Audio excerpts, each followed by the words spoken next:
آقای بابای رئیس اول دعا میکنیم که عمر رئیس بابا عمر تمام کارکنان حفظ وقت یاون احوالشون که دراز شد. جناب عالی محترم امامعلی رحمان در بالای سرمان باشد، وطن ما نمیخواد تیج آباد باشد.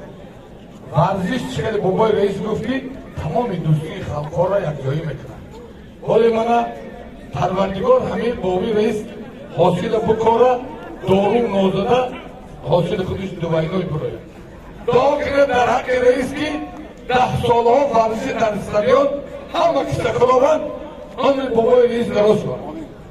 وطن تیج آباد رئیس ما ای فرزنداش باشو 10 سالها همین یاوان رئیسی کن. آمین. الله اکبر. حال سخن من از جایزه کریتشکو دکومنت بابای رئیس دمیتیم محترم رئیس من همی شیربچه یوانی های پهلوان خوب های هر اصولش بابای رئیس خود میدونشیم با اجازه شما بابای رئیس کلیت ماشین گذاشتن میتیم. السلام.